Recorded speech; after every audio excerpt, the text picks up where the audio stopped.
Welcome back to Life in Style. Well, it's about that season of Valentine, you know, so that's what we've been focusing on today on this Relationship Wednesday. From, talk to Pastor Chris, and right here today, This Is Us.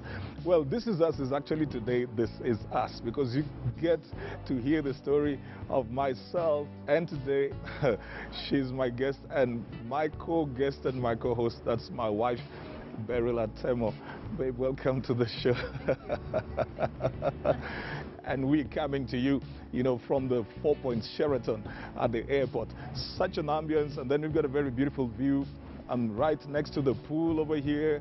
Then we can see across the open fields, the cars that are leaving the airport. On the other side, the planes, and then there's a restaurant, a bar around here. It's such a beautiful place that you can come to if you just want to disconnect from the busyness of the city and Mombasa Road, or if you're visiting Kenya and you want to be close to the airport, you don't want to miss your flights, you're connecting your flights. This is a very beautiful place for you to be. Well, so today I get this privilege of bringing This Is Us, myself and my wife over here.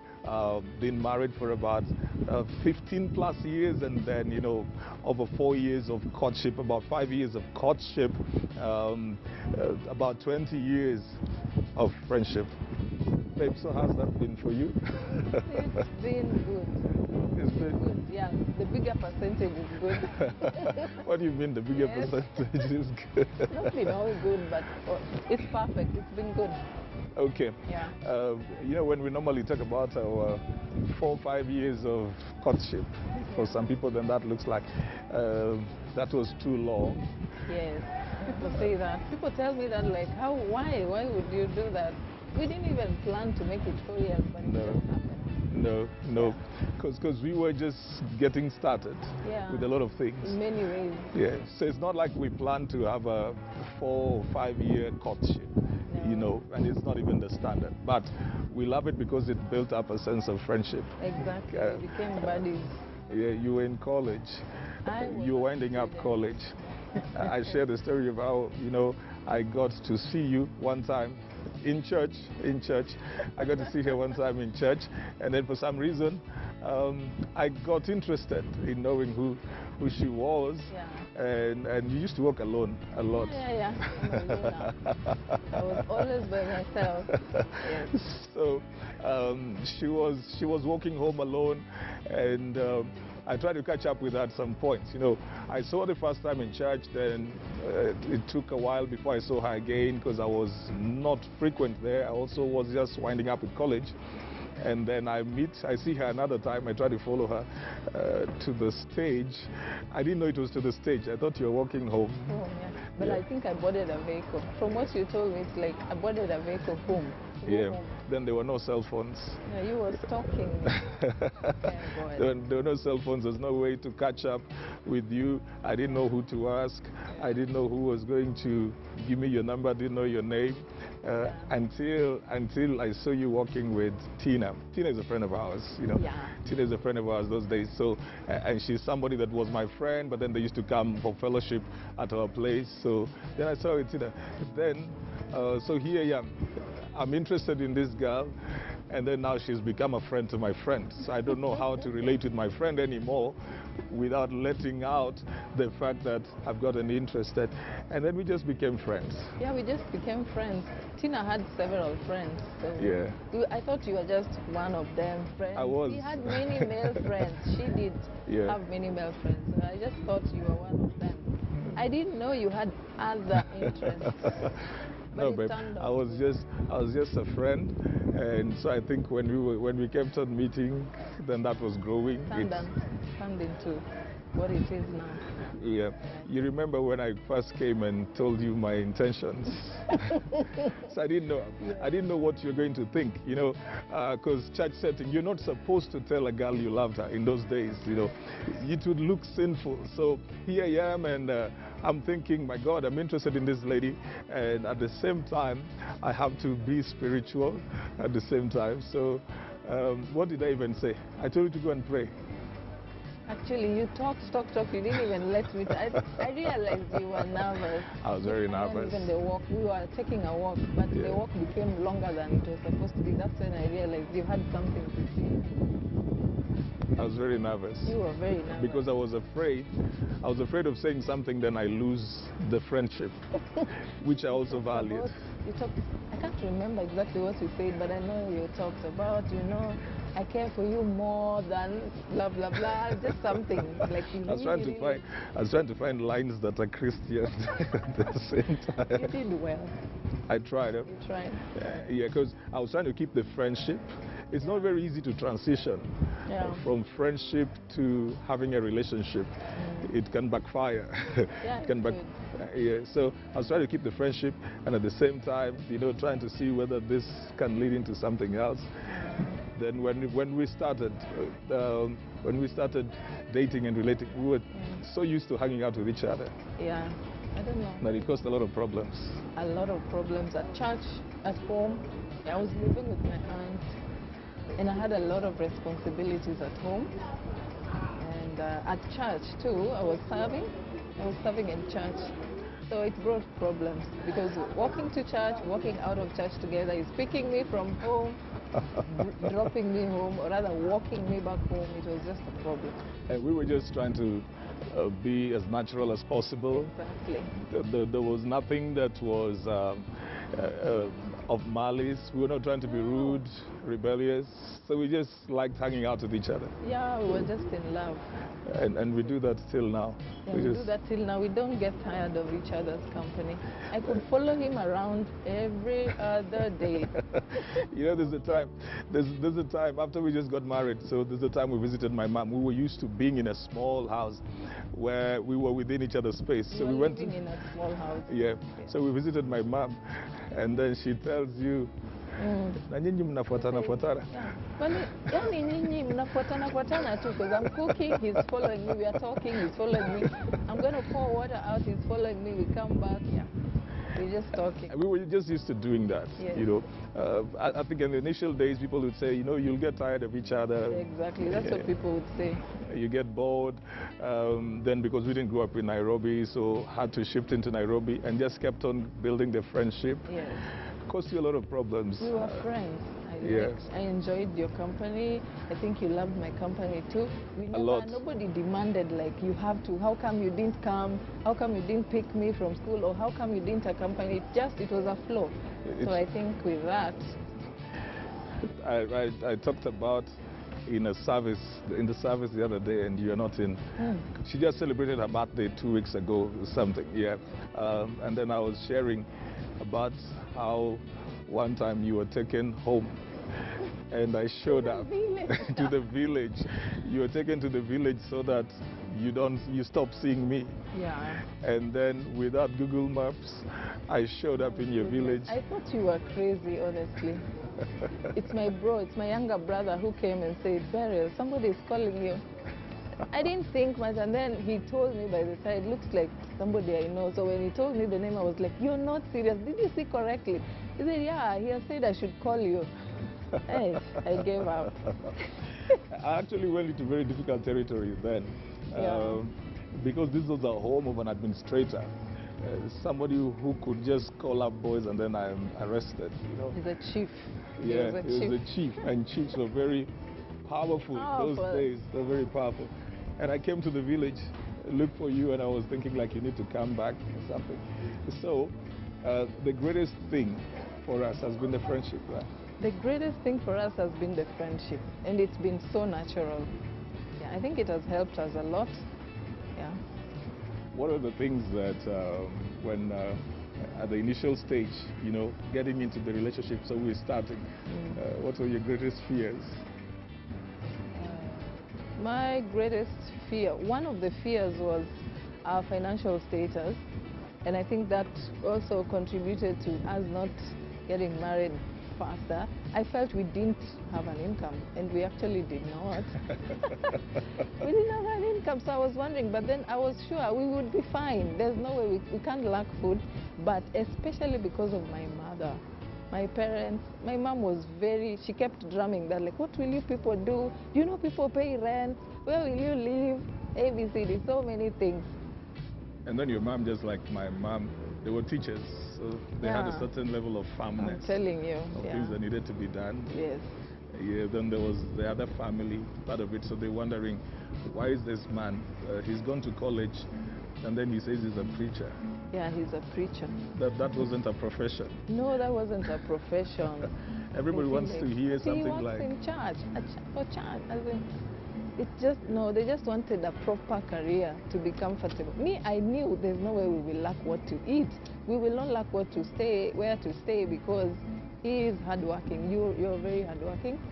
Thank you. I'm very hardworking. It showed. It used to show even then. So I knew it would not be a problem. But because I really loved my mom, I was very worried for her. He didn't have a problem with you, and he liked it that you were born again. You loved the things of God. She liked that, but she was really concerned about our finances. Which was my mom's concern also. Too, yes. Yeah, because she was thinking, you know, you need to get something that is moving, that is stable. Exactly. And then I did. I came into the city. And then what I did is I got a job in the city, and I still didn't have one for myself. Yeah, my first job here.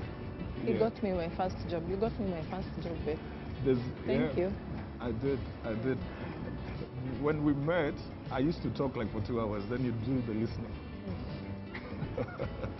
You can talk. You wouldn't do much of the talking. When we were coming here for this show today, I said to her, you know what, you're the one people want to hear. Then she tells me, no, you're the one who people want to hear. No, but don't you think I'm an introvert? I don't talk much. There are people who think I'm an introvert. And actually there are people who used to think I was it proud? Yeah, like people, my friends from distance, some of my cousins, and I understood them because they felt like you don't talk. Social gatherings, when we are there, maybe there's a party, you feel like you're just by yourself, so you don't want to mingle. But I think you're fine. You love listening, but once you get comfortable with the people, you get to know them, you can talk. Yeah. More than I can talk. I can't talk. She's such a natural for silence that if people needed to visit in the past, today she's very good. If people needed to visit in the past, she would make sure they only visit when I'm around.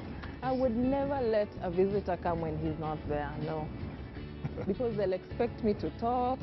I mean, and I also want them to have a good time, but I realize people are very uncomfortable when you're quiet. When you're quiet. Yeah, and like it's your house and then you're quiet, it's uncomfortable for a lot of people. But I don't have a problem. When he's there, he covers up very well. There are those who used to tell me while we were planning to get married. Yeah. So they'll say, you know, but Beryl has got to talk because she's going to be a pastor's wife. Yeah. Was that pressure? That was pressure, and I totally refused to carry that pressure on my head. And it was very helpful. You were helpful in that you did not put that pressure on me. So I already knew I don't want to get into that thing, oh, now I'm going to be a pastor's wife, so I have to talk. Though I've had to adjust a bit. You've done well. I have, eh? You're doing very well. Thank you. I've tried. I've had to. I realized I had to. I can't stay in my cocoon like that. People will not always come to where you are. Sometimes you have to go to where they are. So when I realized that, I had to put effort and approach people, talk to them, check out on them, show concern. Yes. Then there's always the story of our wedding, which usually looks like it's not real. Yeah. What was our budget? We didn't have a budget. Know. But we spent about 50,000. Maybe less than. Less than 50 or less. I don't know. Where could you have gotten 50,000 from? No. Nowhere. And for some reason, we were just doing things, flowing. Yeah, as they come. I think we had dated for so long. Is it dating? Yeah, I think it's called dating. Yeah, we had dated for so long that even our families just wanted us to get married. So I wake up one July and I say, you know what, we're getting married on the 20th of September. That was 2003. And then she was fine, and then she talks to her parents and they're fine. And then I talk to my parents and we're fine, and we talk to our pastor and then he's fine. So everything was just falling in place. Yeah. Not much had changed in terms of circumstances, but I think the people had seen that we were serious. Yeah. About that. Yes. On the day that we're getting married, in the night you're called by the caterer. Yes, that we won't have food tomorrow. I said, really? So So I just told you, oh hell, the caterer is saying that we will not have food. You didn't get any money. I didn't put you under pressure. Like, you didn't get any money. You're very if you get something, just send to her. I think she'll make something with it. Yeah, you know, you never put me under pressure. That was helpful for me. That was very helpful for me in order to grow. Because I was already battling a lot of things by myself, trying to find my way around life. Then you didn't put pressure. You allowed me to find my way around. Yeah, gradually. Yeah. When the caterer says there's no food, the caterer says there's going to be no food. I say there must be food because the card's read. There's going to be a reception. Yeah. At the same venue for some reason, you know. So the next day, then got very little money and gave a caterer. Still shout out to her, Mrs. Oyer, if you're watching. Amazing. I don't know what magic or miracle you worked out. I still believe Jesus turns water into wine, you know. And then there was so much food for the people who were there with us. Yeah. Then we got a lot of favors from people just standing in with us. Yeah, everything fell in place. You know, I didn't even call her back like the next day to check, like, by the way, have you sorted the thing of, I did not even think again about it. I think I just refused to be under pressure. I knew everything will work out in place. The most important thing was the ceremony for us to be joined together. Yeah. Somehow things were already just falling in place. So it's amazing. I never called her because again. Everything was falling apart initially. Whoever was supposed to join us pulled out on the Thursday. So we got this favor, you know, we got this favor. Somebody just stood in. He was coming in for something. Yeah. Reverend Martin Band, always amazing. Too much respect for you. Exactly. And then he just stood in for us. Yeah. To make sure that the wedding went on. The families were already traveling. We could not cancel. But the man who was supposed to join us canceled that. Yeah, he canceled in the same week. On Thursday. And we were already walking around shopping. When we were doing the rings, we did a deposit of 300. Yeah, you did a deposit of 300 shillings. But we were shopping from where? Nagin Patney. That was faith. That was huge faith. People don't go to. Yeah. Then now coming into the marriage, so we're shifting from just, you know, we've related for long, and then we're shifting into the marriage. Yeah. Then we begin now living together. But then it all seemed so natural. Yeah. It all seemed so natural. We were just flowing somehow. And I think I felt you were just going to lead us to wherever. I just felt he was going to lead us, you were going to lead us to wherever. I just relaxed. And I'm still leading, right? I'm trying. Yes, yes. You're doing good. Okay. You're doing good. Our first son. Our first son? Son, Dexter.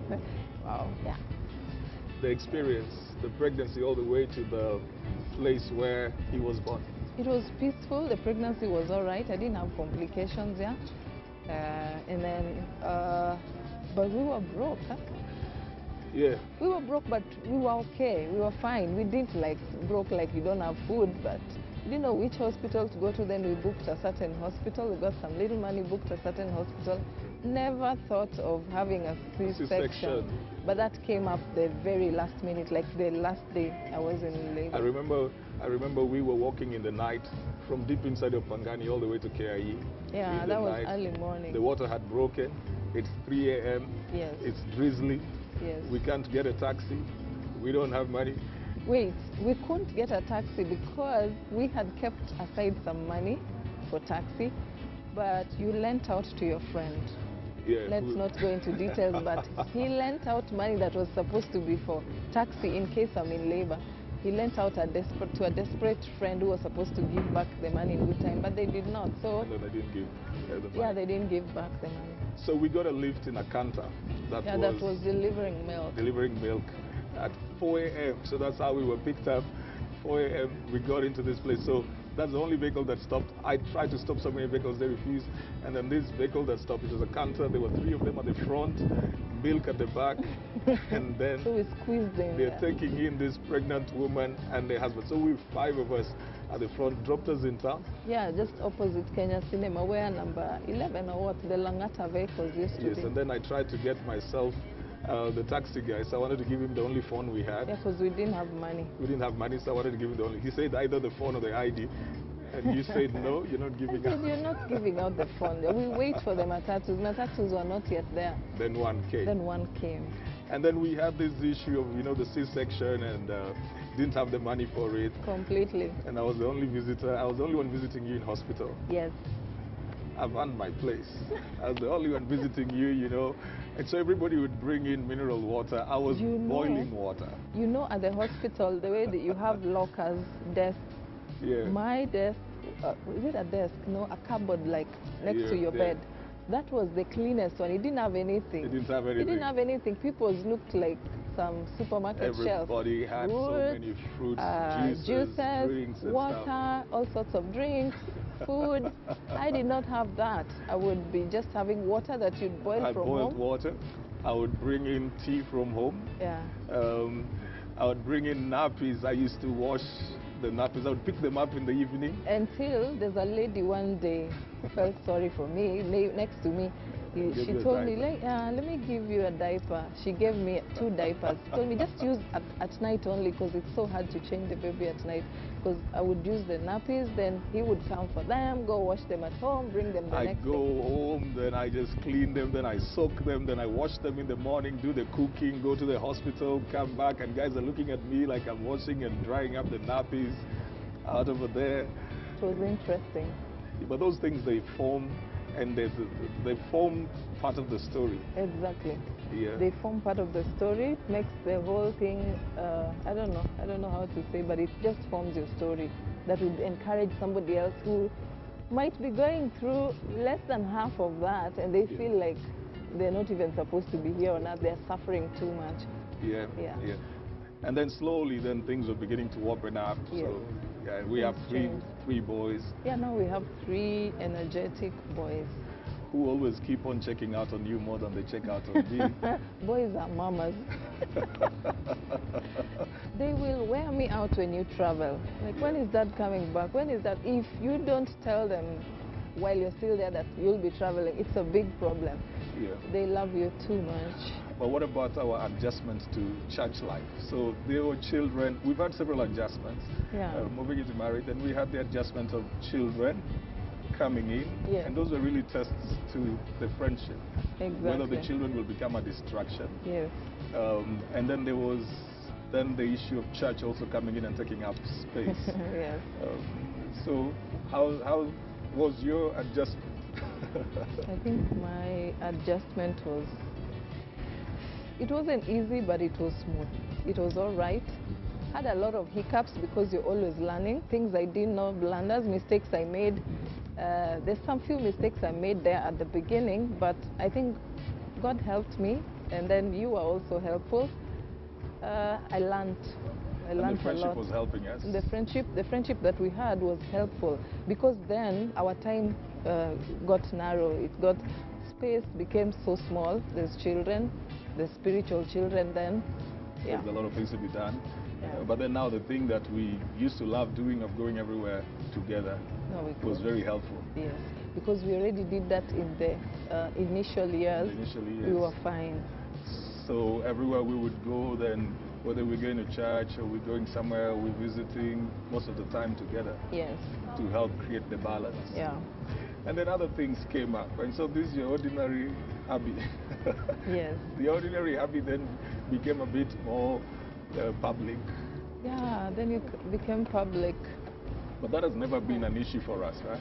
It has not been an issue for us. Sometimes I feel a bit of pressure, people wanting me to be a certain way or imagining. Sometimes I see on social media some people thinking, I don't know, You've something. got to also be a very public person. Like you have to be a very public person, you know. They feel like, why are you so laid back? Not even laid back as such, but it's okay. Let me not even argue about that. It's okay. Maybe I'm laid back. But it works fine. for you. It works for me. It works for you because my enemies still find you to be a good friend. I'm friends with your enemies. Yeah, my enemies. Yeah. But so 16 years down the line, there's a girl out there who is thinking, I need somebody who is all together. I need somebody who they've got financial stability. I need a good man. He's got to have this and this and this. Your advice? My advice is listen to people who are a bit senior to you, or also who've been there before you. their advice is very important. And consider friendship before anything else. Your mentors would tell you about people that they feel are destructive that are your friends. And so you don't let them too much into your space so that you're getting hooked up to the wrong people and committing to something as serious as marriage to the wrong person. But if you meet somebody that is your friend, that you flow with, that is honest, that has the basic values that you would want or that are acceptable, you could begin life anywhere. It's a sweet, sweet journey that you will have. It's amazing how it can be in the future.